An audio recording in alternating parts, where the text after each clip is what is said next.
जय गणपति। विघ्न विनाशक सिद्धि विनायक के बारे में एक कथा सुनेंगे। महानगर के उस अंतिम बस स्टॉप पर जैसे ही कंडक्टर ने बस रोककर दरवाजा खोला, नीचे खड़े एक देहाती बुजुर्ग ने चढ़ने के लिए हाथ बढ़ाया। एक ही हाथ से सहारा ले डगमगाते कदमों से वे बस में चढ़े, क्योंकि दूसरे हाथ में थी भगवान गणेश की एक अत्यंत मनोहर बाल मूर्ति। गांव जाने वाली उस आखिरी बस में 5-6 सवारों के चढ़ने के बाद पैर रखने की जगह भी नहीं थी।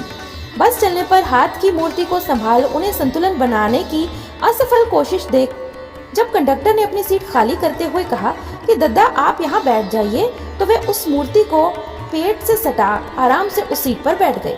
कुछ ही मिनटों में बाल गणेश की वह प्यारी सी मूर्ति सबके आकर्षण का केंद्र बन गई।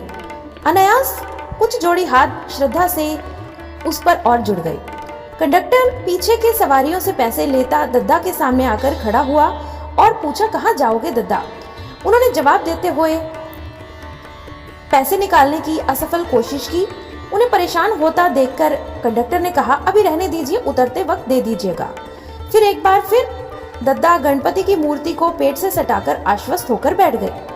बस अब रफ्तार पकड़ चुकी थी। सबका टिकट काटकर कंडक्टर एक सीट का सहारा लेकर खड़ा हो गया और अनायास ही उनसे पूछ बैठा, दद्दा आपके गांव में भी तो गणेश की मूर्ति मिलती होगी ना? फिर इस उम्र में 2 घंटे का सफर और इतनी दौड़ धूप करके शहर से यह गणेश की मूर्ति क्यों ले जा रहे हैं? प्रश्न सुनकर दद्दा मुस्कुराते हुए बोले, हाँ, आजकल तो त्योहार आते ही सब तरफ दुकानें सज जाती हैं। गाँव में भी मिलती हैं मूर्तियाँ, पर ऐसी नहीं, देखो कितनी प्यारी है।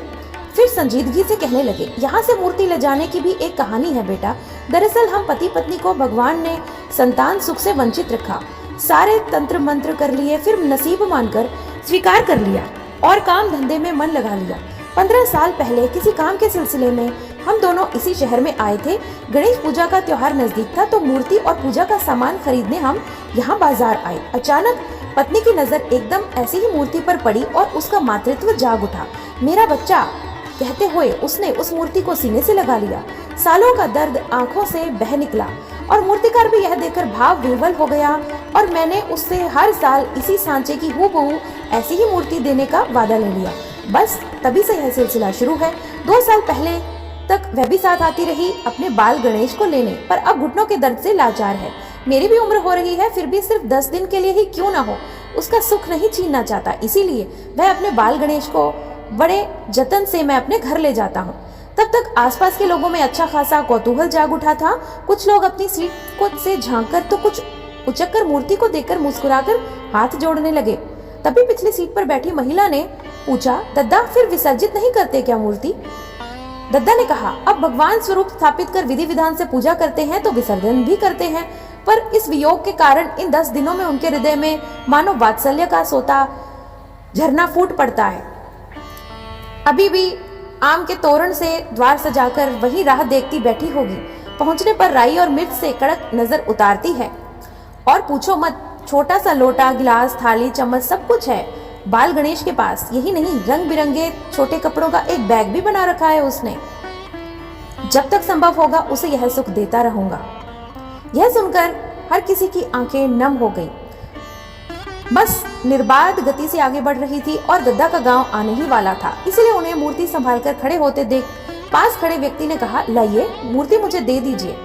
तो उसके हाथों में मूर्ति को धीरे से थमाकर धोती से पैसे निकालकर कंडक्टर को देते हुए दद्दा ने कहा, लो बेटा, 1.5 टिकट काटना।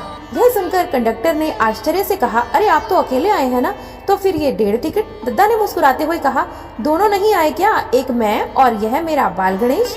यह सुनते सब उनकी ओर आश्चर्य से देखने लगे। लोगों के असमंजस को दूर करते उन्होंने फिर कहा, अरे उलझन में क्यों पड़े हो? जिसे देखकर सभी के भाव जागा, क्या वह केवल एक मूर्ति है जिसे भगवान मानते हैं, जिसकी प्राण प्रतिष्ठा करते हैं? क्या वह केवल मिट्टी है? अरे हमसे ज्यादा जीवंत है यह।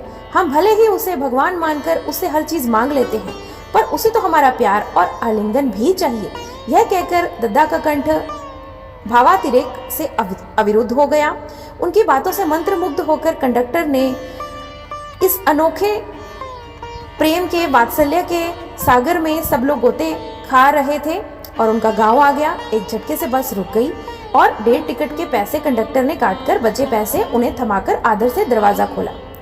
और नीचे उतरकर जब दद्दा ने अपने बाल गणेश को थामने से उस यात्री की ओर हाथ बढ़ाए, तब कंडक्टर सहित सबके मुंह से अनायास निकला, देखिए दद्दा संभाल के। और दद्दा किसी नन्हे शिशु की तरह उस मूर्ति को दोनों बाहों में थाम तेज गति से पगडंडी पर उतर गई। मूरत को केवल मूरत न समझो, शब्द नहीं मन का भाव सर्वश्रेष्ठ होता